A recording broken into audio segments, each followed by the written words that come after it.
Everybody ready? Come on, let's go. The Rick Thorne Show! Let's go! The Rick Thorne Show! Let's go!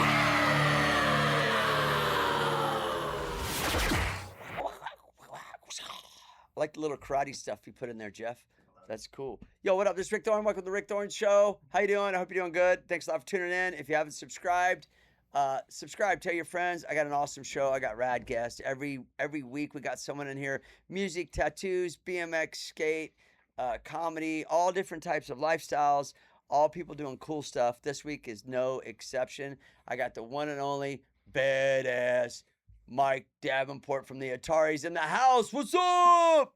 What's up? How are you, Rick? Yeah, good to see you, man. Yeah, thanks for that $20 to hype you up. Yeah, that was good. Yeah. It's worth every penny. Yeah, it is. It is, yeah. What's up, dude? How you been? Good, man. Last time I saw you was a Warped Tour. Yeah, well, yeah, briefly. We just said hello and caught up, but yeah, that's where I met you first many years ago, 2001, 2003 Warped Tour. Those are good years. Yeah. So, what do you think about the Warped Tour nowadays? I tell honest opinion. I tell people because we're old school dudes, right? Warped Tour on steroids is what it is. Yeah. It's like, you know, when in those days, 2001, 2003, the biggest show of the whole tour would be LA Coliseum, right? And that would be like 25,000 people, and you would be like, but most of them were like 15,000 people. Ventura, even less when I started. Yeah, I started in '96. Oh, wait, less than too. Yeah. You know what it reminds me of is the Big Day Out tour. It or Soundwave. You ever heard of that one? Yeah. See, I met Kevin Lyman on Big Day Out tour in 1996, actually, with Tony Hawk. Oh wow! We were there doing shows for Airwalk, and I went from state fair shows just and to the Big Day Out tour, which was 30,000 people, right? And a ramp, and that was like always the dream. Yeah. And then I saw Kevin, and I said, "Hey man, you run Warped Tour? Can I do Warped Tour?" Because he's managing, I think, Pointers for Pyros or something like that. Anyways, that's what it reminds me of now. Yeah. But compared to back in the day, it was way different. You know, it's funny. We played on the Verizon stage at this last Long Beach Warped Tour, and Verizon stage was like the same size as the main stages on the old school Warped Tour. And so what we called the other stages are like the Coachella stages. Those look like Coachella, right? Mm-hmm. And then we're over on and on our stage, the people were as far as we could see. It was just like old school. I felt like we were at Warped Tour, and I felt more comfortable, I think, on that stage, which I would call it a smaller stage, but it's still giant, right? Yeah, So, I mean, but I've always been a fan of bigger the crowd, bigger the show. Yeah. We used to say that riding. Right. We'd look out and there'd be like 5 people. We'd like, we look out and there's like 5,000. Like, we're stepping this shit up. Yeah, exactly. It's the same with music. It's definitely the same. Yeah. You got to put on your game face, especially if there's more people there. It's cool though that it's back. Yeah. I mean, it's back in a different way than what we know it though. It is. Well, I have, as we were talking earlier, I have kids. I have teenagers, 19 and a 15, and they're all punk rock. They're all Warped Tour. And so last year, we weren't on Warped Tour, but I'm friends with Sublime, and they put us on the guest list. And so me and my kids went to Warped Tour last year as straight like fans, and it was wild to see. I was like, what is this? You know, This year I was more prepared for it. And obviously getting to play it. And I fly tomorrow morning to Montreal. For what? For Warped Tour. For Warped Tour. Oh, yeah. So you guys are doing all 5 stops? No, we're doing 3 out of 5. We're doing, we did Long Beach, Mexico City, and Montreal. Okay, cool. So did Mexico City already happen? No, it's coming. It's on my birthday, September 12th and 13th. Yeah. And then after that is Florida. Florida's last, Yeah. Dude, I want to play Warped Tour. Yeah, you should. Everybody was like, "Oh, you're gonna ride it," and I rode on 15 of them, and yeah, I would. I don't technically ride for vans.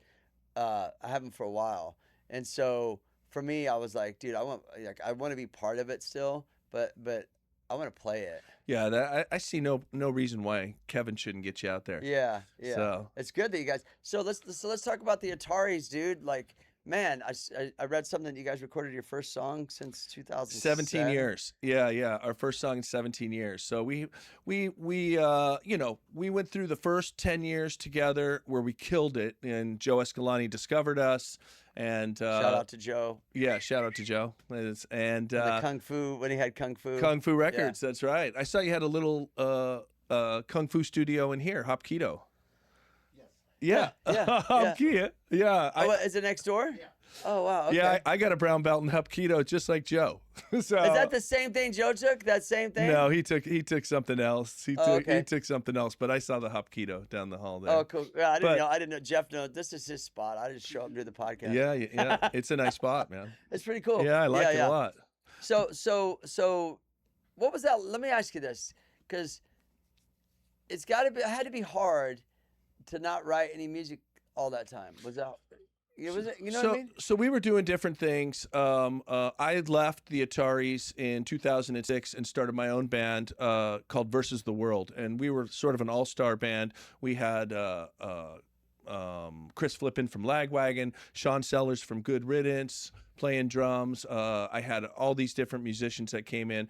And so while I was doing that time, Chris Rowe, my singer, was doing the Ataris, and he was writing songs, but he was trying to run the band at the same time as he was trying to write the songs. And he's such a better artist than he is a businessman. And so that was always my job as the business guy in the band. And so you mean putting together tours and shows? Not just that, dealing with management, dealing with labels, tour managing, getting things ready for the next show, things like that. And so I think what happened is when COVID hit, we came back together, Chris and I, and we decided to do the band together again. And it freed Chris up to do what he does best, and that's work on songs. And he's just finished his first new full-length album in 17 years. And wow. Car Song, which is the song we released last year, was the first song off of that album. And we put it out early to let people know we were really back. And that's about his dad, isn't it? It is. It's Car Song's about driving around. Chris drives a lot. He will fly if he has to, but he's driving to Montreal right now as we speak. Oh, so he likes to stay on the road and drive. He likes to stay on the road and drive. So he loves that's when he gets into his writing mode, into his head just by himself. And so he does a lot of writing that way. So Car Song's about his adventures across the country. And then we shot a really cool video for it. It's a homage to Breaking Bad. And he actually bought the Volvo off the set of Breaking Bad, and we used that in the video of Car Song. He bought it. He bought it off the set. It's autographed by Bryan Cranston under the wow, that's cool. The visor. It's really cool. Yeah. Oh, that's cool. Yeah, no, what I'd read is that I thought it was about his dad too, or no?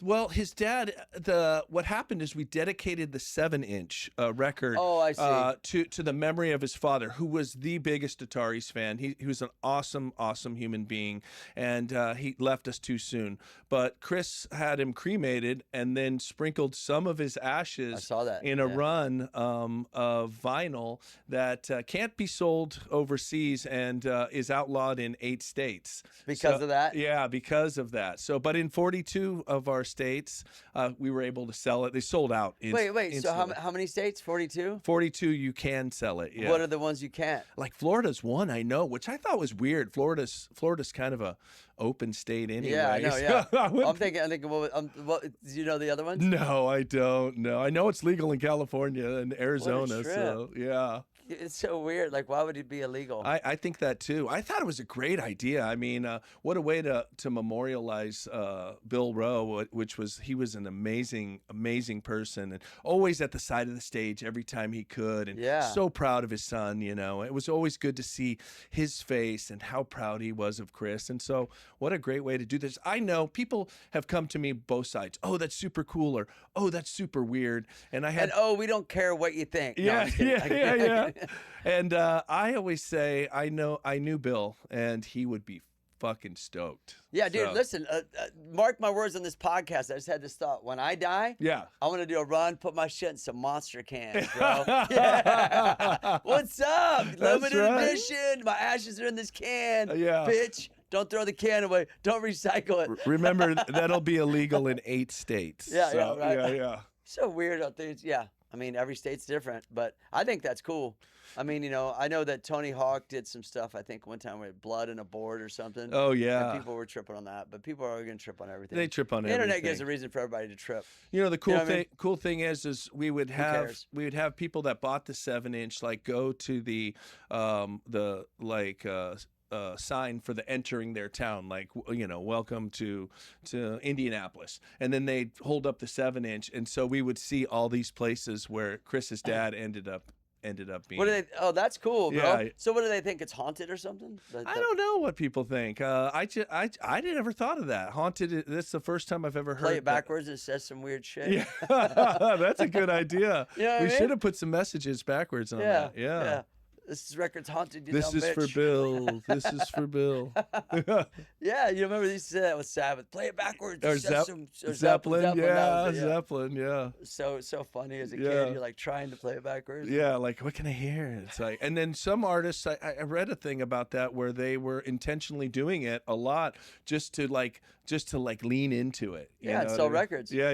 That's where scratching probably came from. Exactly. Let's hear it. Yeah, exactly. Well, that's cool. So, what was it like to get back in the studio after all those years? You know, it's I mean, as a band, it was really nice to get back with the guys again. You know, all the things that we went through. You know how it is as we get older, we look back at our life and we think, what a ride, right? And these are the guys I took that with. And people come and go in your life, but the one thing is, we've gotten back together through the years for anniversary tours and things like that. But we hadn't really got back together like this in many years. So it was really super cool to for all of us to have, 20 years after our biggest success, which is So Long Astoria record, Boys of Summer, all that stuff, and still be that close. And let me ask you: you reached this success, and I don't to tell details or anything, but like bands fall apart. they do. Is it because of the success? I think so. I think it's funny. I mean, the music always lives on forever. It the does. bands necessarily don't, So well, it's being married to 3 other dudes, right? It's hard enough to stay married to one woman or whatever your predilection is, but 3 dudes is tough, right? And so people decide to go their own separate ways or have conflict for whatever reason, and especially when we were younger, that's much more amplified than it is when you get older, and that stuff kind of softens away. So success changes people too. It does. Major label. We signed to the major label when we were on Kung Fu with Joe, and we were touring in the van and dividing up money in the back of the van after the show. It was fun, man, and we were having some really good times. And then managers come in, and not to say anything about that stuff now, but at that time, management comes in. Sometimes they can ruin it. Yeah, they can. I mean, they can. The Let's just be label real. pulls it apart. They start. Look at Elvis's manager. That's right. Yeah. So keep going. They start getting into people's ears, and things fall apart. And so I decided in 2006 that I wanted to step out and show that I could do this on my own. And so Versus the World had some really good success. So do you still have that band? I don't. I still sometimes play with my singer of that band, Donald Spence, who's a great talent, and they still play once in a while without me. But when I came back to the Ataris, I made a commitment to just focus only on the Ataris. That's cool. Yeah, that's cool. Yeah, so that had to be hard though. Back in you reach this success, and then it's like, we're done. Yeah. You do all this work building up to this point. That's hard to take, I think. It's wild because revisiting it in my book, and I wrote a book, and we'll talk about that in a little bit. But revisiting that my whole life in the book has had me analyze every part of that. And at the time in 2006, when I jumped from one to the other, Joe signed me to a 3-record deal in Versus the World on Kung Fu, and I just kind of went like it was. There was no like, I quit, you're an asshole. It wasn't like that. It was just sort of like, hey man, I got an opportunity over here, and I think I'm going to go over here and check this out for a few years, and see how it goes. And then I realized that, this is part of the book too. After a couple years in Versus the World, I magically thought all the Ataris fans would just become Versus the World's fans, and that didn't happen. Now we got a whole another batch of fans, and it took a couple years for us to really catch on. Yeah. But I thought it would be instantaneous, and that. Oh man, I can relate to that. Yeah, and that's where that doesn't happen. No, it doesn't. I mean, especially coming from an athlete starting a band, Right. like me, Right. because I've talked about this before. Music is the top of the food chain. Right. This is my theory. Then actors, then athletes. Okay, and so if you're an athlete trying to be an actor or a musician, it's always looked at like stay in your lane. Yeah. Even if it's good, That's stay right. in your lane. And then if you're an actor wanting to get into music, it's almost this way. You're Right. still like stay in your lane. But if you're a musician and you start skating, everyone's like, "Oh my gosh, he's skating! Look how great he is! Oh my gosh, he's in a movie! Yeah. It's crazy because in my head I'm like, so I get it when you switch bands, because when I started playing music, it wasn't all open arms. There was No. a lot of within my sport, even a lot of people very doubtful. But I was like, I'm going to do it anyways. I went from, I'm just trying to relate to you. Big success. Right. And starting over.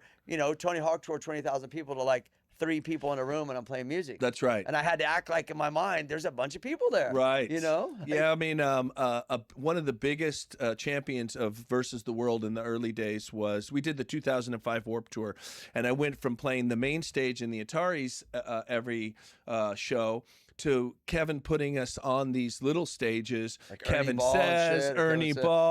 Ball, Smart Punk, and I was Whoever like, the sponsor was. Too, yeah, kinda, and I was like, every day was like a different stage, and I was like, oh wow. And then Tony Sly, a good friend of mine, who's been passed a few years, but rest in peace. Rest in peace. He was a big fan of Versus the World, so he took us on our first couple tours, our first tour of the U.S., our first tour of Europe, and I remember being in Europe. Out with No Use for a Name, and then us sleeping in the van again, and I thought, wow, I'd already done this, man. I was like, I was like, this is like deja vu. Was it hard to stay motivated? It was, and I actually walked away from it for about 2 years. After that, I discouraged, not discouraged as like, I need a fucking break. You know what I mean? Yeah. I did all this in the Ataris. I reached this, then I jumped straight into this record deal with Versus the World. And now I'm back in a van. And like, now, what the hell? and after 2 years, I'm like, I need to take a couple years, and I did. I took a couple years. I just refocused, kind of went through a bad divorce and all kinds of stuff, and then when I got my stuff together, I got Versus the World back together. It wasn't long after that we did our first Ataris reunion tour of all the original guys. So. How's the response been with everybody? Good. The Oh, fans it's been insane. Having teenagers that listen to punk rock, it's completely skipped a generation, but this generation is 100% in. These kids love punk rock. They're there. You can see them when you're on stage at Warped Tour, and you're looking out, and you're like, there's a lot of kids out there, man. That's good. Yeah. And that's what you want to see. And I get. People shoot me videos all the time on Instagram and stuff of kids covering Atari songs, San Dimas or So Long Astoria. I got to do a sing-along series on my sing-along. I got to do an Atari song. Yeah, for sure. Yeah, just thinking of this. Yeah, that's cool. So the kids are, and that's what you want. That's what you want. Because you want to keep an audience. Right. You don't want them to be older punkers, right? Then they get bitter. Well, we were just talking about Greg Hetson, and then you go over like at Hellfest, and you go to the stage where they have like the old punk stage, and I feel like it's all guys our age over at that stage, and you want the kids over there. Yeah, absolutely. Yeah, and Descendants are doing that, man. The kids are coming out. My kids love the Descendants, which is crazy. We went to the House of Blues to see them play a few months back, and it's like all kids, crowds are. Oh, they're so good. They're like the kings of I wouldn't say like pop punk, but that melodic punk. Oh, they are. They invented that. They shit. invented it for sure. Yeah. That was the first band when I was a kid that I looked at and said, "Oh, this band should be on the radio." Right? Silly Girl was like a hit song, but it was only for us, only for punk catchy. rockers. Yeah. So they were writing the hits early. That's dope. Yeah. Yeah, that's cool though. Yeah, they absolutely were, and that's cool that you're getting embraced by the younger kids. I think that's always important. It You is. know? Yeah. You guys working on new music? I mean, you got Well, you got the whole record. new record is done. That's what I'm saying. Besides that one song, you have a whole record. Always writing, always working on stuff right now. But how many songs are on the record? Like 12. Oh, so you wrote a full record. Yeah, full record. What's it called? It's called Revolution Summer. Okay. And we're leaning into summer because we are the boys of summer. So we're trying to lean into our love for summer, and we've always had like summer songs and that kind of thing. So that's your vibe. Dude. Yeah, it's our vibe, and we've learned to recognize that and not try to get too dark or anything like that. Summer was always the best time of the year as a kid. It is. Yeah. And if you go to Australia, you can keep summer going all year long. Yeah, just go there in January. Yeah. Exactly. Yeah. Are you guys planning Australia? Or? Not right now. No. We're staying close. We just got back from Europe, as we talked about. We've done Europe. How was Hellfest? Hellfest was hell. I mean, how many people were there? Oh, dude, it was like 80,000. It was almost similar to Warped Tour, Long Beach. They had a ramp there too, I saw. They did, yeah. They have these crazy sculptures, like this 50-foot high Lemmy sculpture of Lemmy that's just insane. Well, that's interesting because their park they had, the overview was like all like skeletons, and it looks like it was painted like a mural. Yeah. So they have a theme to everything. Hellfest is somewhere. The way that it works is there's like bands that play there year round, and there's bars that you can go to, and you can go see the sculptures and things like that. But the festival itself is once a year, 3 days. But the thing is, it happened this year during the hottest heat wave ever in France. So it was like 115 degrees, and they weren't prepared for the heat. And so it's like we were hiding in our Sprinter van with AC on because the dressing rooms were so hot they were unbearable. See, people don't know this. Yeah. They think backstage you're like getting fed grapes and shit. Yeah. No brown M&Ms. Was that what the Rolling Stones was? Whatever. Yeah. No blue M&Ms. Just going on, manager. Massage my feet. It was great, They don't know. You're like, dude, it's fucking hot. Just want to play and get out of here. Oh my God, it was so hot. We were literally sweating just sitting. So yeah. But we got to play the main stage, which was crazy. The Ataris on main stage Hellfest, which is mind blowing to me. And Penny, what it feel like to look out and see a sea of people? It's just you can't see. I haven't felt that yet. It's wild. Is it wild? Warped Tour was like that too. No, it was, but I mean, Hellfest is the Warped Tour Long Beach was too. It was as well, because I know the difference. What's that feeling like? I think a lot of people are curious about that. It's be out of body, beyond like, this is what I do it for, right? This is why all the work, what people don't, all the bullshit you put up with, people don't see that part, is how hard it is to get to that. And it's funny, my wife honestly tells me, she's like, I had no idea until we got the band back together. She's like, how much work goes into a half hour or 45 minutes? Warped Tour was a half hour. Hellfest was a half hour. We go up on stage for a half hour, but it takes days of work to get to that half hour. Mm-hmm. And then when you finally get there and you look out and you're making people happy, because they're all looking up at you, and they're like smiles on their face, and like, bring it. Yeah. And you're like, okay, this is why I do this. So that's dope. Dude. Yeah. Yeah. The feeling's got to be amazing. It's funny. I was advancing last night. I got like 3 shows. We're playing Louder Than Life. It's a good one. Yeah. Next month, Mexico City Warped Tour, and then these 2 shows this weekend. We're playing with Sublime in New York, and then Montreal. And I'm working on advancing. Those are all big gigs. Yes. Yeah. I'm working on advancing all those shows, and it's like racking my brain. And then I grab my guitar and I rehearse. Because we all live in 4 different parts of the country. So we don't ever rehearse together. We rehearse. Where do the other guys live? My singer's spending a lot of time up in Vancouver, Canada.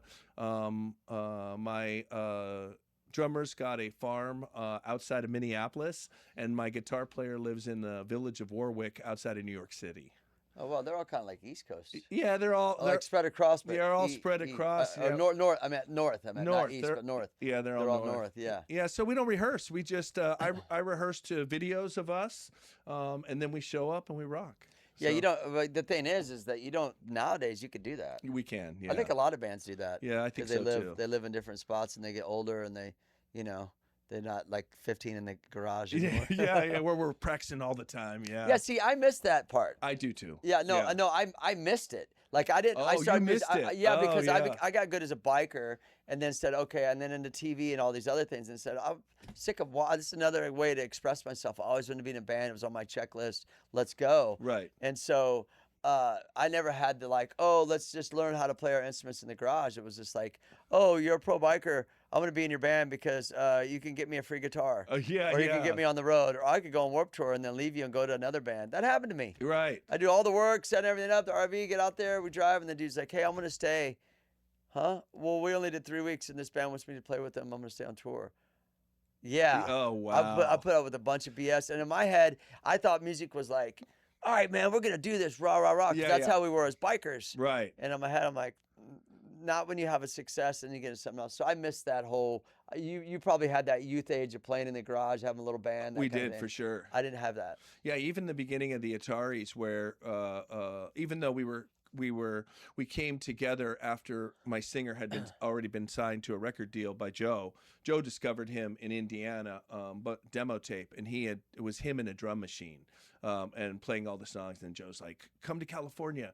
I got a drummer for you in Santa Barbara," which was the great Derek Plord, who was the drummer for Lagwagon, who's also R.I.P. But he came to Santa Barbara, and that's where we were all living, the rest of the guys. And so we all. That's where you're from, Santa Barbara?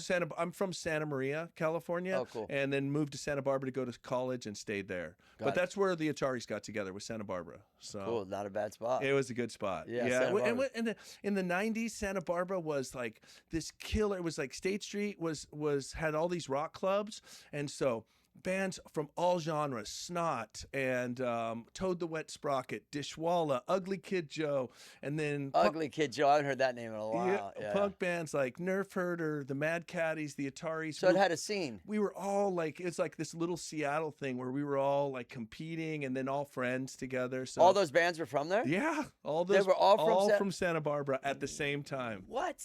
Nerf Herder, that's another one. Yeah, Wow, I didn't know that. yeah, it was cool, man. It's not like that up there anymore. no. It's all No, gentrified and shit. No, it's It's all gentrified. just- There's like one rock club. It's called Whiskey Richards, and Yeah. it's a punk rock club. It's cool, but it's like surviving barely. Yeah. So, yeah. Wow, what a trip. All those were at the same time? Yeah. Were you guys all friends? Yeah, we were all friends, and Do then you think bands are still like that? no. That support each other, or they're all like just kind of out for themselves? You know, I don't know about I talked that. about this with my friend. He's always like, man, bands don't help bands. I don't think they do anymore. Not like they did when we were where we would throw shows and make flyers and all that. I mean, it's different now, right? With TikTok and social media and everything else. It's just different than when we came up. I mean, Yeah. the 90s were like the end of that era, early 2000s, and then it just It's kind of sad, though. It is kind of sad, but Well, I have a theory, though. I was talking to my buddy, and let me know what you think. Is like, your mission is for your band, right. but you want to help other bands. You but do. ultimately, you want, like, you're putting in this work because, you know, like, I'm a bike rider. I was always like, well, I got this for me. I'll help you if I can, but I got to take care of this Right. first. And maybe bands just got to the point where they just like want to just take care of themselves more than help. I think it's harder and it's different now. I think a lot of More competition. and To have a band, a lot of success for bands are happening online. That's what I mean. Yeah. and then it's coming around, so you don't even have the chance to have the camaraderie that we had when we were coming up, you know. And, Yeah. and all those bands, I remember. Well, you get older too. When you get older, it's like everyone. When you're younger, maybe there's a scene out there where younger kids are all supporting each other. I'm not against it. I think it's great. It's just I stepped into music when I've never had that. Yeah. You know, maybe because I was older and I'd already been known for something else. So it's always been a challenge, you know. My kid goes to art school in Van Nuys, and it's called Champs Charter School for the Arts, and he Sick. plays bass, Awesome. and he's 15. and his grade is based on learning 3 songs every quarter and playing them with a band. Is he playing yours? He does not. He plays my bass, but he doesn't like the Ataris. Yeah. Well, he's your kid. They don't like anything you do. No, dude. My kids like. Not yet. I secretly catch my kids like going, "Oh, my dad," and I'm like, "Aha! I see. I caught you. You know what I mean?" But to my face, I caught you. So I have to mandatory, like Warped Tour, mandatory them. I better see you up there, because they'll definitely be like us, or we played against Taking Back Sunday. Both of them wanted to be at Taking Back Sunday. I'm like, not this time. Oh, so they had to come and support you. Yeah. I'm like, you got your all access wristband. Who's buying the milk in the house? Okay? Yeah, exactly. So. I'm buying the groceries off this shit, so you better watch it. But these kids got a little scene going on. They got bands that play and stuff like that. I'm sure they do. Yeah, We're just older. I'm sure there's scenes. There's some of your kid watch this. Go, what are you talking about? We support each other. Yeah, probably so. You guys are young. Yeah, that Santa Barbara one though is somebody should make a documentary about that time, because we were bringing our friend Snot would bring System of a Down in. We'd all play. Sublime would come in with Bradley and play. We'd all play this little surf bar called Toe's Tavern. How far away was that? That was probably right by the beach, right? It was right on State Street, right where that goes right to the beach. Yeah, right where the freeway goes over. Mm-hmm. Yeah, you could walk to the beach from there. Yeah, there's a skate park there too. Yeah, the skate park there wasn't there then. No. Yeah, definitely. But Santa Barbara's cool, man. Yeah, it's chill, dude. Yeah, it's cool.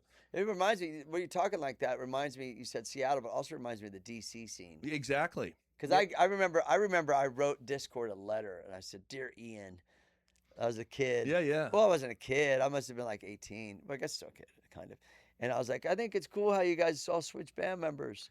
And like, members from Gray Matter are being this band, and then this guy from Fidelity Jones played on this thing, and then all these Discord bands. And they actually responded back and with a letter back before the internet. And I always thought that was cool that I felt like that was a scene. Did you, have you been to the Punk Rock Museum in Vegas? Yeah, I've done tours there too. Oh yeah. Both of us have done that. I saw that actually. Yeah. They have the letter Dave Grohl wrote Discord. Oh, that's right. In there too. He's the same as you. He's like writing Discord a letter. That's so. I didn't know that until I saw that there. Yeah. Back then you don't know anything because there's no internet. Right. You're just doing your thing. Yeah. But yeah, I always thought they were cool because they would they were about the music. I felt like, Exactly. Kansas City is where I'm from. Right. So we had a scene of bands and stuff too. But I was more kind of into the bike skate world more. And then I would go into the music scene, but more kind of in the bike world. Anyways, whatever. I was just curious to see what you thought about bands supporting each other. Yeah, I think maybe it's just because we're older. Yeah. We're talking like old men now. We're like, oh, the kids don't do this anymore. Well, but I think also too right.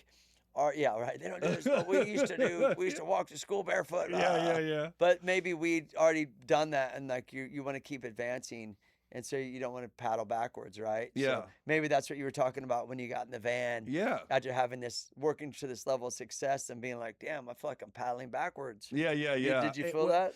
I just felt like I'd already it was deja vu. And I was like, I don't know if I have this in me again. And at the same time, Joe Escalante coined this phrase for this time period, which was like 2008, 2010 to 2016, which he called the Ice Age of punk rock. Everybody went down, like Blink and the Offspring were in stadiums, and they went down to like House of Blues. Us bands that were in House of Blues went down to to the little rock club. Oh shit, what year was that? It was like 2010, 12, 14, that kind of thing. It was a real guitar rock took a big hit, and bands. That's when Joe, when he was on your podcast, I listened to it, and he said the Vandals stopped playing for a long time, and he threw himself into television and everything else because it felt like it had kind of gone away. You know, it was barely hanging on. Yeah, and I do give a lot of props to TikTok for bringing back punk rock and infecting the kids with it, because bands like the Descendants and the Queers bands, I hear my kids listening to that music and I'm like, where did you pick NoFX? Where did you pick this up? And these bands are bigger than ever because something goes viral on TikTok, one song or somebody doing a trick. It goes back to my theory. I always say it's all about distribution. Yes. And if that's distribution for the music and gets your audience, then there you go. It is. And so you had to get the distribution to get the fans. So I'm not against it at all. Me neither. No, 100% for it. Yeah. Yeah, yeah. I mean, and how else are you gonna get promoted to play? I used to say when bands like Blink or Green Day got real popular, that helped all the other punk bands. Of course. And people were like, "What do you mean?" I was like, "What do you mean? What do I mean?" Like, kids explore. Don't you remember being a kid reading record sleeves and shit and going, "Oh, this dude's in this band. What is this band?" And you start to like, you're a sponge to it all. So if Blink's playing, and then they what's punk rock, and then they start to dive deep. Right. It's like now they're showing up to your show, right, because of that band. So you should thank them. and the kids are doing that with that's they hear the Descendants, and then through TikTok and stuff. Yeah. And then they go. That's what that reminded me of. That's why I want to find out who's in this band and what do they do and things like that. So yeah, crazy. Yeah, it's cool. That's way cool, dude. So let's talk about your book. Okay, cool. And it's called "This Is Where the Hero Dies." The hero dies in this one. Oh, the hero dies in this one. The hero dies in this one. Yeah, it's cool. Yeah. Is it done? It's not. I'm putting the final few chapters, touches on it, but I've already written about 100,000 words. I'm like 35, 36 chapters deep. So it'll come out early next year. It's a lot. You're the hero, I take it, in the book. No, my father. My father, who died in a car accident when I was 19, he sort of is the one. I had a really rough childhood. I was born in the late 60s, and the short story is abandoned by my mom in a laundry room. Wait, whoa. When I was like 6, and went So you were just with your mom at the time? I was. My dad was in prison, and I went into foster homes, and then my dad got out, and he turned his life around, and he's the one that was basically, you can do anything. He bought me my first bass and really supported me, in my music career, and then was tragically died in a car accident when I was 19. So I basically was, adrift then. I got in some trouble after he died for selling drugs. When you were 19? No, 22. It took me a couple of years. Yeah, no, I hear you. 22, and then I got out from that and went back to school, and then that's when I met the guys in the Ataris, and we had a really great run. And there's lots of great stories of, Columbia Records moved us to Hollywood, and we were hanging out with Britney Spears and Paris Hilton and Kelly Osbourne, and I have like you made it to that level. We did, and then Versus the World, and then some of the stuff, and then in 2000 during the Versus the World stuff, I started a .com company in 2007, 2006, 2007. I had a buddy in Santa Barbara that was that predicted the crash of the housing market and the financial thing, and he was showing me he had this really nice house in the Montecito foothills, and he was showing me, well, these people are going into foreclosure. I can help them out of that by taking over the payments on their houses. And I was like, oh, we should teach the world how to do this. This is great, because instead of having a foreclosure on your record, you get a house, and then you can help them move on with their life without having that against them, because they're going to lose their house anyway. Right. So I wrote a book on how to obtain pre-foreclosure homes, and I started selling that, and then it got really popular once the housing market crashed, and I started.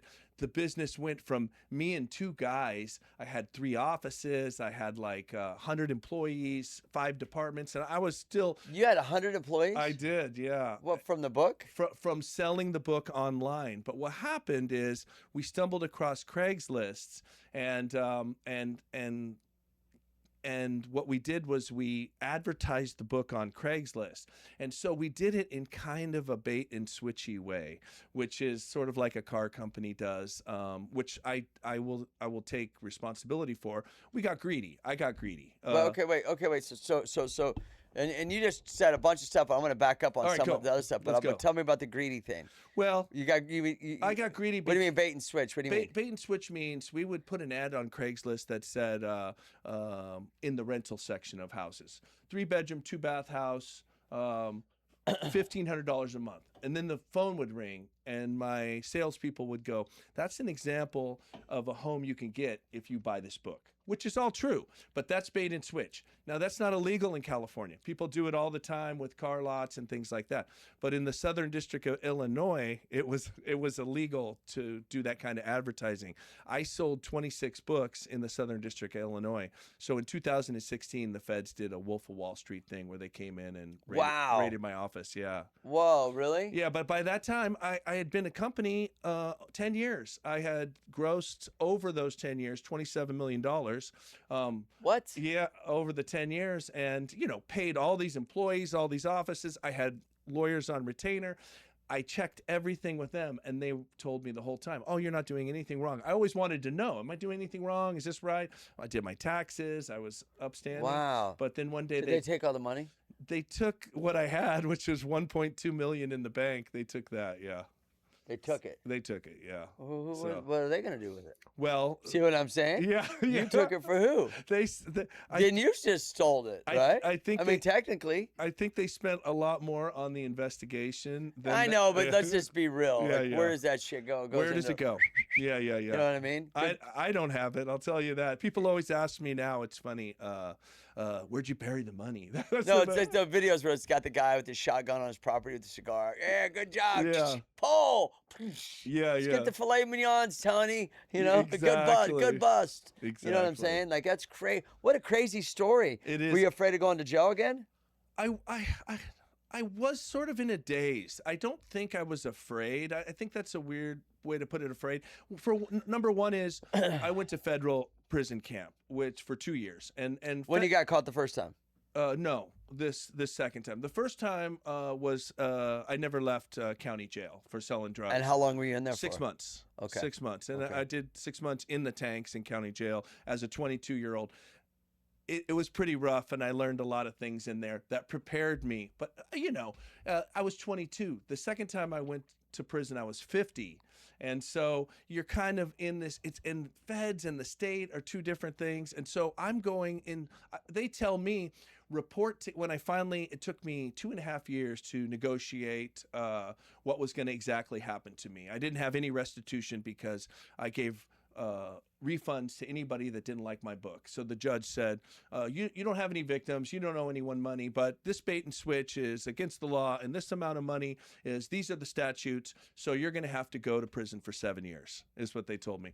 And I thought, fuck, my life is over, right? Seven years. I only had to end up doing 2 years, but still. So then they say, report to camp this day. And they give you like a month, 6 weeks to think about, you're going into a camp for 7 years. Say goodbye to everybody you know. So that was an intense time. But I was able to go into camp. And the craziest thing, and this is in the book too, is the first day I'm there, they put you in a jumpsuit. They don't dress you the first day. Everybody's in like these like Dickies greens, right? Right. But the first day I'm there, they put me in a jumpsuit. They say, this is your bunk. They put you right in front. You're in a dorm. The best way I can describe it is like the Army. It's like you're in a dorm with like 60 other guys. So it's a camp. It's a camp. So what does that mean? Like working camp. You get to go outside. You do, yes. You work a lot. Yeah, the first day I got there, this guy comes up and taps me on the shoulder and says, my boss wants to see you tomorrow down on the farm. I said, okay. I was like, what's going on? Is this guy trying to punk me or whatever, right? Yeah. So I go down this hill and walk. You're kind of free, as long as you don't run away. I walk down this hill and I go to the farm. And the first day I'm there, there's a guy there, and I recognize him, but he's an officer. He's in the full suit. He's like, Davenport, come into my office. So I go into his office and I go, do I know you? He's like, yeah, I'm a huge Ataris fan. He's like, I've been to like 15 of your shows. And he said, come work for me. You'll be my clerk. And so first day I got the lifeline, and we became friends, which was a little contentious sometimes. Otherwise, you would have been smuggling drugs in your ass. There are guys. Did you see Shot Caller? Yeah, there are guys that are like, cop lover and stuff like that. I'm like, dude, I know this guy. There's jealousy everywhere on the streets. Yeah. So, wow. But yeah, we ended up. I met some really. I play bass, bitch. You didn't play bass. Yeah, he would show videos because we taught the horticulture program, and he'd be like, in case you want to fuck with Davenport, I'll show you what he does. And he would show on the screen to the inmates, like, you playing in front of thousands of people. Yeah. So what was that? Wow, what a crazy life. So you go from, I wanted to ask you something early on, not to brush past it, but did you ever see your mom again? I didn't. It's funny because I I mean, to never back up, because I never saw her again, but in the height of my fame, I was in London, and my brother, I have a brother, a younger brother that I always took care of. He's a year and a half younger than me.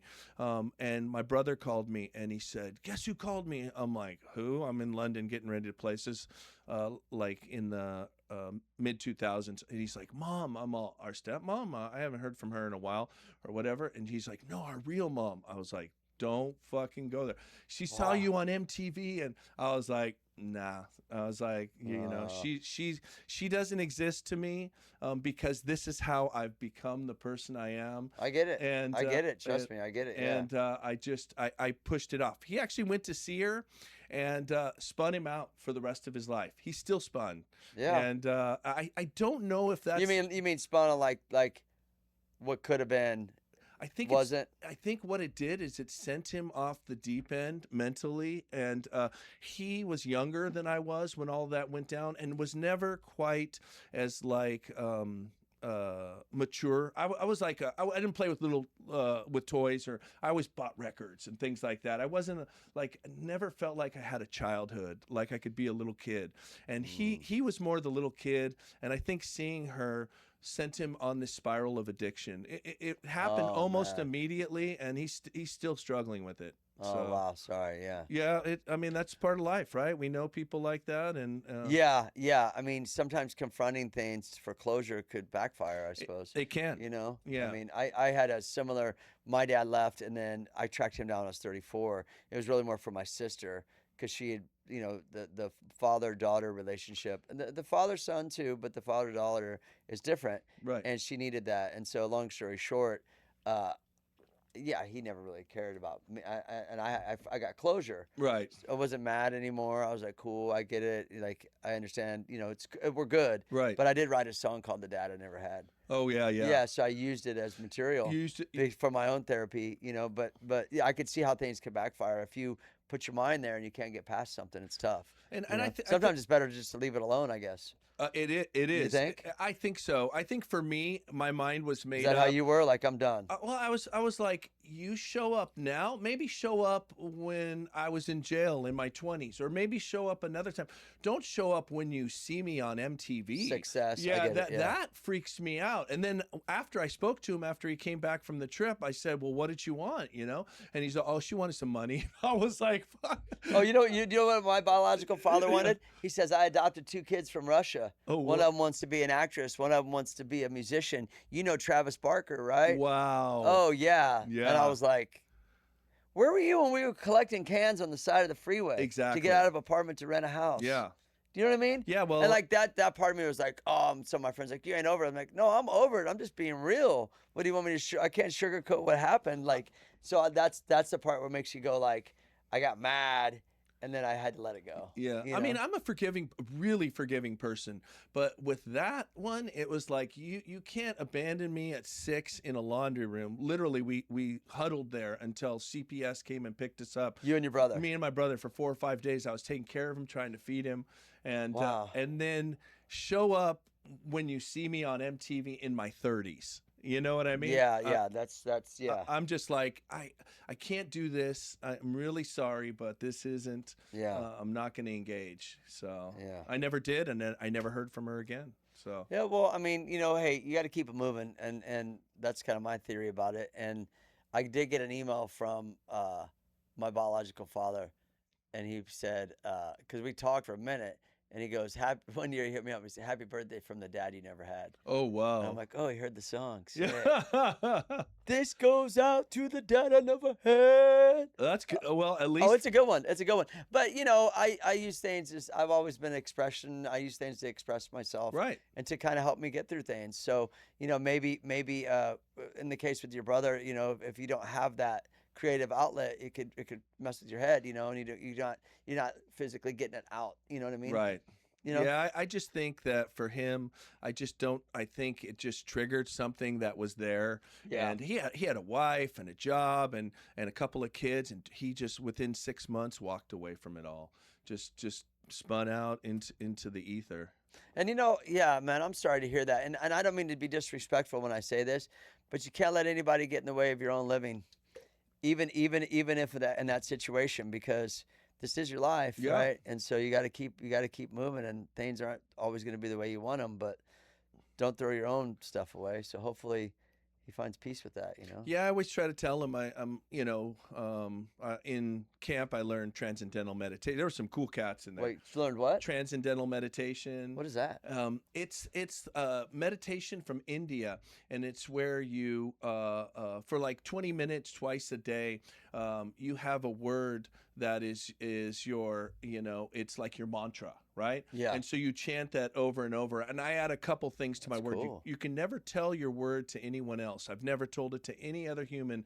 It's given to me by a teacher. This guy was in the movie business. So that's So they gave you the word? They give you the word. They call it back from all of the teachers before them. Is this like a church or something? No, it's just meditation, man. So who gives you the word? So there was a guy in camp that was in the movie business. He had a movie with Nicolas Cage that went sour. He spent all the money that he got from investors, and he was a 70-year-old guy, a really cool guy. So he gave you the word. Yeah, he'd gone to India and studied with the Maharishi, and wow. so he would teach people he thought were worthy. He would test you for we had a lot of time in camp, so he would test you for a while and make sure, okay, is this guy going to stick with it? And it's really helped me out. You're like, your name, Little Wolf, and they're like, oh, okay, all right, Little Wolf. It's funny. I was just watching an interview with Jerry Seinfeld, and he said the three things that he thinks that has driven his success were lifting weights, espresso, and transcendental meditation. So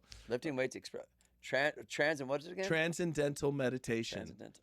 Yeah, there's a couple. I've never heard of it. So there's a couple different kinds of meditation, but transcendental is. So you say a word over and over, and you got to be It's appointed a the mantra word. that you keep in your head, and then I've added a couple words which are thankful, grateful, that I roll in with my word, because I'm thankful, man. I'm still here and grateful for the life I have, and I meditate every single morning before I take the day, and I always say, today's going to be a great day, and in the morning, and then at nighttime I try to go over the good things that have happened. That's great. Yeah, that's great. It gets you, and so the subconscious mind, the way it works is what you think and say is what you see. So when you're saying those things, that's how you feel. That's what you see. Life's a feeling, right? Yep. Can you do your own words? Because I say some shit to myself all the time. I say shit like, I'm one of a kind. I'm a badass motherfucker. You can't hang with me. I'm the best. That's awesome. I like that. That's the Rick Thorne meditation. No, I do. I do say that all the time in my head. I ain't gonna lie. Like, you're a rare breed. You're one of a kind. I say that to myself all the time. Yeah, well, that's what makes you who you are. I appointed my own words. Yeah. I mean, you're self-fulfilling, self-prophesizing. So yeah, but I'm just trying to be funny. No, but it is true. It's true. But what you think and say in your head is what you see. That's right. So I have a theory with this. Okay. A lot of people are real consumed right now in our society, the internet and the fear and all this crazy stuff going on, the stuff they see online with politics and this. Right. And if that's all you're consumed with, that's all you see. That's right. And then you're missing, what did Bruce Lee say? It's like a finger pointing to the moon. Don't look at the finger or you'll miss all the heavenly glow. And it's the same point of like, everyone's focused on these things about California. Right, I'm just saying specifically where I, because I'm from Kansas City, right? But I've been here for 30 years and I love California, and I don't plan on moving any out of California. But if you're focused on all this other stuff, you're missing all the stuff it really has to offer, right? By focusing on these things that you see, and so that goes back to what we were talking about. What you think and say is what you see. That's right. So by you saying those positive things about yourself, you feel that way. That's what you see in the world. It's really simple. It's really simple. It really is. It's like it's the mind. When people control your mind, you're done. You're done.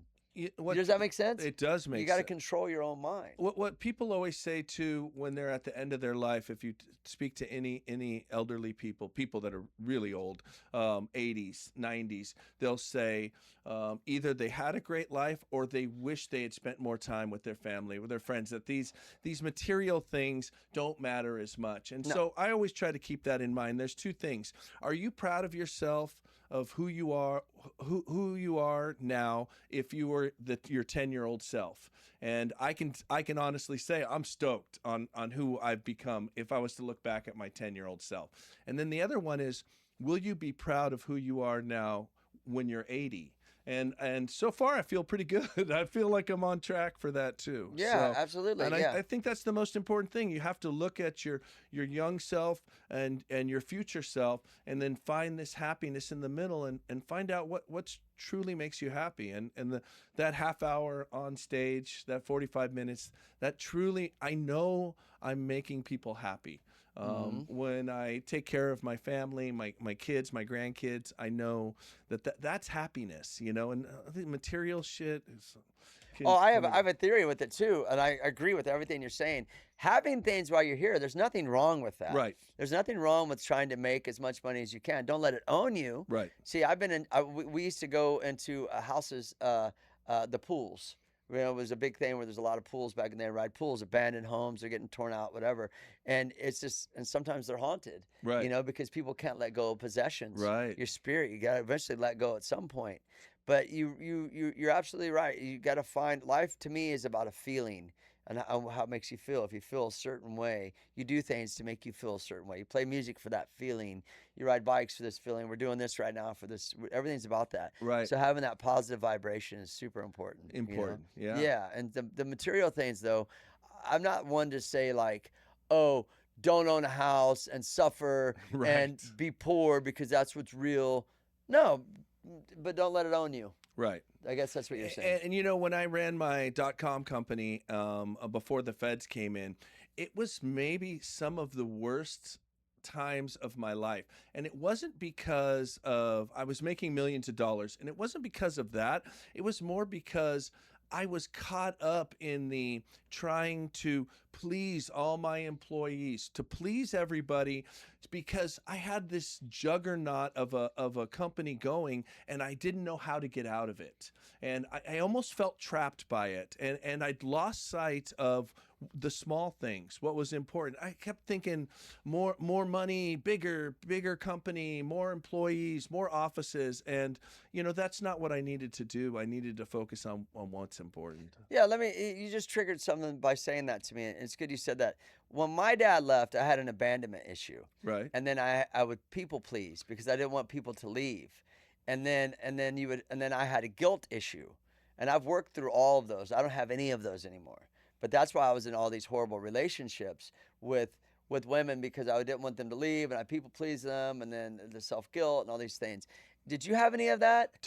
I mean, you had to have the abandonment issue's a bitch to get over, bro. That one's terrible, abandonment issue, and I am such a people pleaser. Because you don't want someone to leave. I don't. Because of the abandonment that you got left before. You know, it's like they go to it's poison, but they go together. You know what I mean? I always want everyone to be happy. It's you know, I go to couples therapy with my wife even now, and I have a bachelor's degree in psychology. I've read that too. Yeah. Northridge. At Cal State Northridge. Yeah. And so I got accepted to law school too, but Cool. the Ataris, You and Joe could have been dueling lawyers. Joe wrote my letter for law school. Oh, did he? Yeah, Oh, okay. he wrote. You have to have 3 people write letters, and Joe wrote a letter for me. So yeah, Oh, cool. He's always been. He wrote a letter to the judge when I was being sentenced. Oh, wow. Yeah, Joe wrote a letter to the judge. It's like, you know, Joe's great. Yeah, Mike Davenport is no matter what he is, he's in there is a good person who does good things. So Yeah, that's cool. That's cool. But yeah, so my wife and I go to therapy about once every month and a half. We have an appointment, and we go to couples therapy just to tune it up, right? And one thing I've learned over all those tune-ups, even though I have my own degree, is that you know, I'm such a people pleaser that if somebody's hurt, like somebody's not in a good mood or not doing anything, I want to go, oh, what can I do? Or can I help you?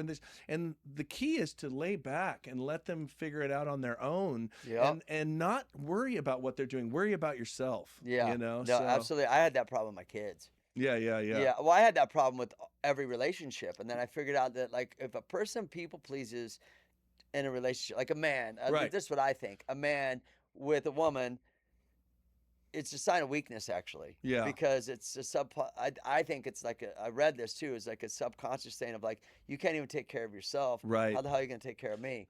And so it backfires, and it kept happening to me, and that's why I was, you know, married as many times as I was, and then I stopped. How many times have you been married? 3. Oh yeah. And divorced 3. I'm on 6. Oh shit. Okay. Yeah, yeah. Okay. That's in the book too. You doubled up. Yeah. Six. Yeah. You're like the Larry King of punk rock. Didn't he have like 8 wives or some shit? Yeah. Yeah. Are you done? I'm done. Yeah. I met after I got out of camp, I met a Cuban woman at the ice cream truck. I've never done online dating or anything, but we were both single parents. I had custody of my son, and she had her daughter, and everyone would run out in Van Nuys when the ice cream truck during COVID would come through because you couldn't really go anywhere. And I kept seeing this cute girl at the ice cream truck, and I was like, I'll buy you some. She's like, I don't need your ice cream. I was like, I'm trying to, open the door here for something more. Yeah. It was cool. It was really organic, and we've been together 5 years. So did she let you? Obviously, she let you buy her ice cream. 5 years? No, she didn't. But I tried to schmooze her, like, oh, look at my band. Here's my records, and didn't care about. So then, what was it that made her? I think she said what kind of father I was. She saw me with my children and saw that they were always laughing and having a good time, and that I was a good dad, and that's what attracted her to me. How many kids? Wow, that's cool. How many kids do you have? I have 4. And they're spread out. I have 3 in their 30s, girls, and then I have a son that's 15. But I had full custody of him since he was born. So my 2 years in camp, he went with his grandma for a couple years, but I had him as soon as I got out. So awesome. But my 30-year-old lived close to me, and she has one of my 2 now, but at the time that I met my wife, one of my grandchildren. So I had all 3 of them around me a lot. Are you done with kids? No more kids? Oh, done. Yeah. I'll just take the grandkids as they come. I'm done. Did you get snipped?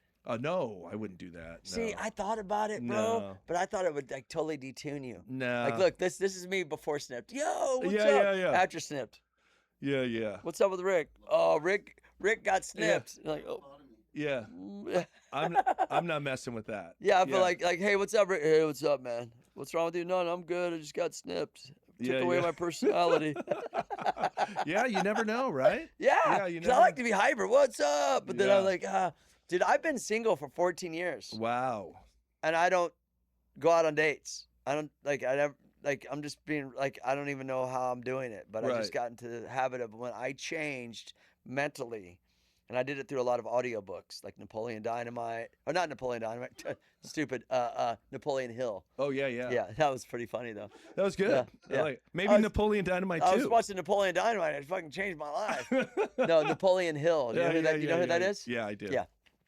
And, so I've just been, I don't know, man. I can just... Well, maybe I just want to play music, bro, and tour, and I raised my 2 kids on my own. Right. And no family. Okay. So we have that in common. Yeah. And then I couldn't tour, and I had no relationship. So what am I going to do? I just devoted to my kids. That's And now they're of age, so now I'm ready to go. And that is really a fulfilling part of life, right? 100%. I don't regret any of it. You have these children that you imprinted on, not just your DNA, but your everything that you feel or think in your head, and that kind of thing is, you see that your kids are going to bring that out in the future too. So. Yeah. No, we're cool. I'm real close to my kids. Yeah. We're good. That's awesome. I don't regret any of it. I'm good. Good. My 15-year-old wanted to come today, but he's got school. But he's like, Rick Thorne's friends with Travis Barker. He said that's all he cares about. Yeah. He's Blink 182 crazy. Oh, Travis is cool, man. Yeah, absolutely. Yeah, he's Blink. Travis was always cool to us too. Mark sang on one of our songs. Yep. And we did a lot of early shows. Blink was there for us to help us get to where we went. And that was how it was back then. Yeah, it was. Yeah. Blink would say, "Oh man, the Ataris are good. Let's put them on a couple shows here, a couple shows there." You think just punk rock got too big, and then all these people come in, the booking agents. And everything. Yeah. I mean that's. And everyone wanted to slice of the pie, and then you could do this, you can't do that, you can't do this, can't do that. And that's why it's great to go back to my manager, to Regime, because Kevin Zinger is a punk rocker. He's a punk rock motherfucker. Yeah, and, Zinger's great. Yeah, he's righteous, and he put out my second Versus the World record in 2014, and we started talking then.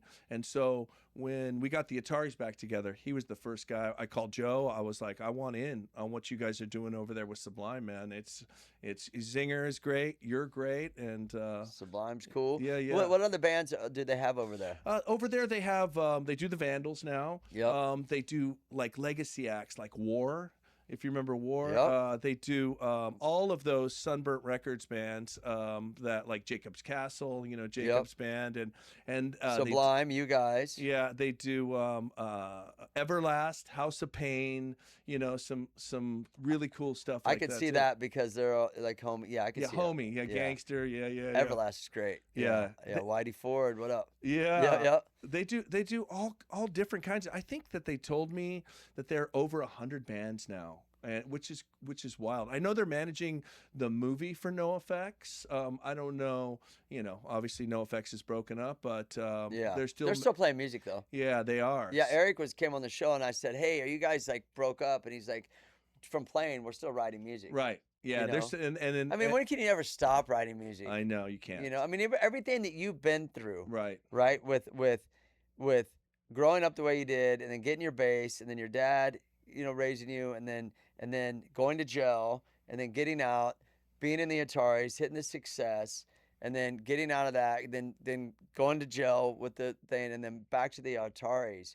I mean, do you ever feel like you ever wanted to stop music? No, in never. the back of your mind, in No. the back of your mind when you had the .com company, whatever it was that you had, to sell the books, did you in your mind go, I want to be playing music? Well, during that, I was because I'm making good money, but man, I would like to be playing. I was playing in both bands. Oh, you were playing during that time. Oh, you were. And I had managers at home where I'd be on tour and I'd be in Australia with the Ataris, and then I'd be. Oh, I didn't know that. I thought it was a break. No, okay. Oh, yeah, okay. no, I did it the whole time. I can't stop. This is who I am.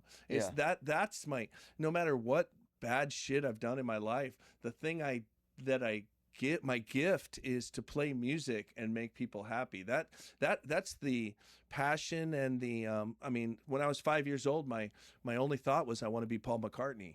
You know what I mean? And that was the first bass player that I looked up to at 5. Most kids are playing with toys and stuff. I was like, I want to be that guy. Yeah. And so my whole, and this is like what we talked about earlier is my mantra of telling myself, this is what you're going to do. And then it came true. Yeah. So. Yeah, that's the mind. Yeah, right? Yeah. That's cool, bro. Yeah, well, your punk rock saved your life. Punk rock saved my life, yeah. It's true. It's not just a quote on a shirt. No. I have tattooed on my back. It says, across my back, it says, punk rock is freedom. And that was a Kurt Cobain quote. Oh, wow. Yeah. And he was playing punk rock in his mind, wasn't he? He was. And they titled it grunge. Yeah, he was a punk rocker who the world took on, and then I think it ultimately melted him. Like he always said, the title. Well, and clocking in, like being the king of grunge and all these things people put on him was just too heavy.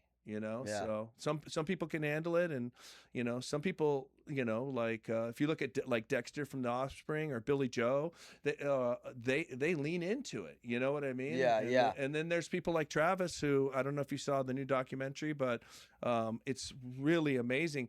Travis spent a long time running from it a little bit, and me and Travis spent many decade together. Yeah. Running around through Hollywood. So yeah, I haven't seen the documentary, but I could imagine a lot that's in it. Yeah. It's really good.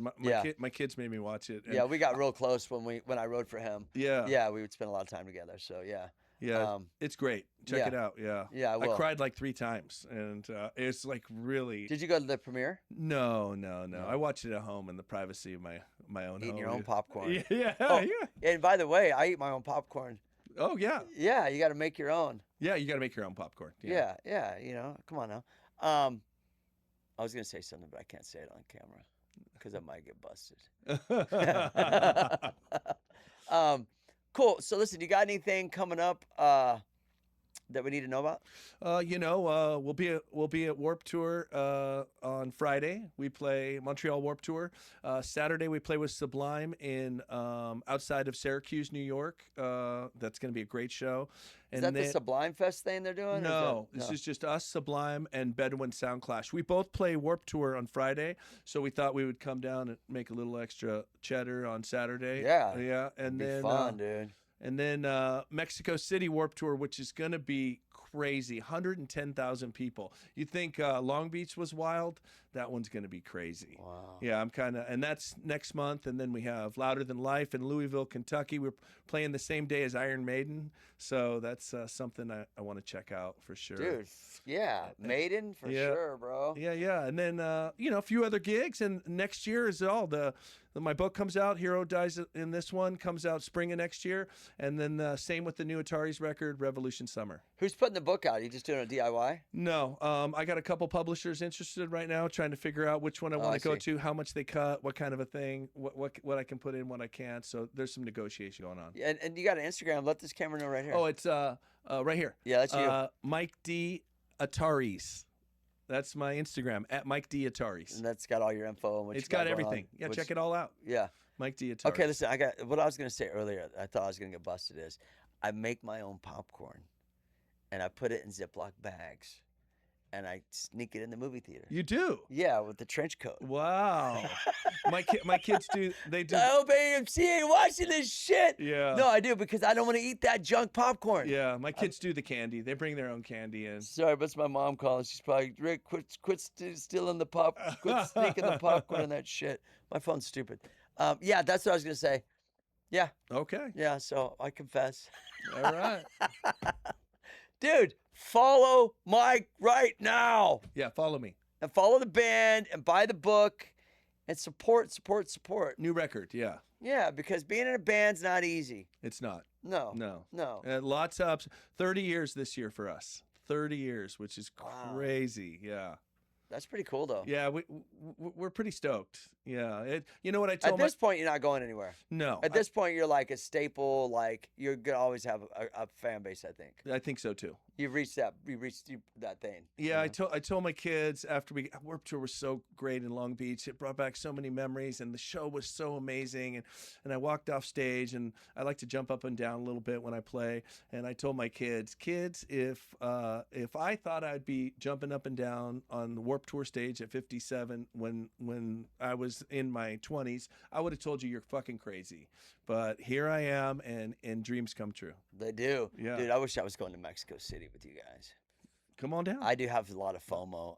Jeff, we're going to wrap this up in 1 sec. I do have a lot of FOMO with Warped Tour, though. Oh, yeah?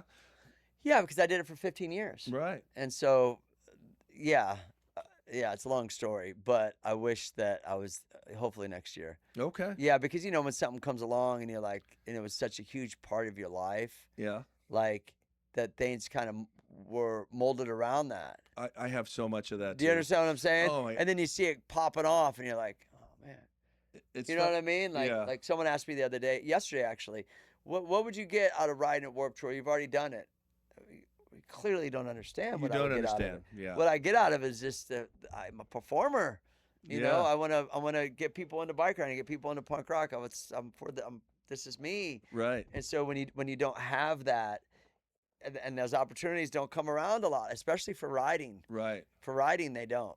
No, not at all. Then you're like, oh man, you feel like, you know what I mean? Yeah, I get it all the time. I get competitive even when I hear like one of my peers, a band that we came up with on the radio, and they got a new hit or something's going really good from them, and I'm thinking to myself, God, that should be us. Or somebody gets a show.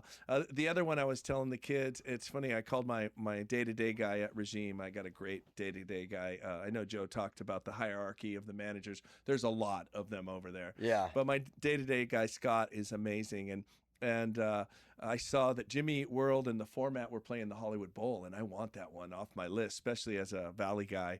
And I'm like, I want to play the Hollywood Bowl. I'm all, they need an opener, and so I had Scott call in and check on it, and he's called me back. He said, oh, the Linda's just got it. I'm all, They haven't been around as long as we have. Yeah. You know? I was like, the Linda's get everything. You know? Yeah, I know. I get it. It's hard not to compare. It's competitive. I need to be cute in Japanese. Yeah. Yeah. I mean, you got the Japanese thing down. Yeah, so. yeah. All right, dude. Well, listen, we're going to get out of here. I appreciate you right here. Give me a pound. Boom. All right, cool. Boom. Boom. And make sure to follow him, follow his band, go see him play. They're amazing. I appreciate you all for watching, and stay rad. Stay rad.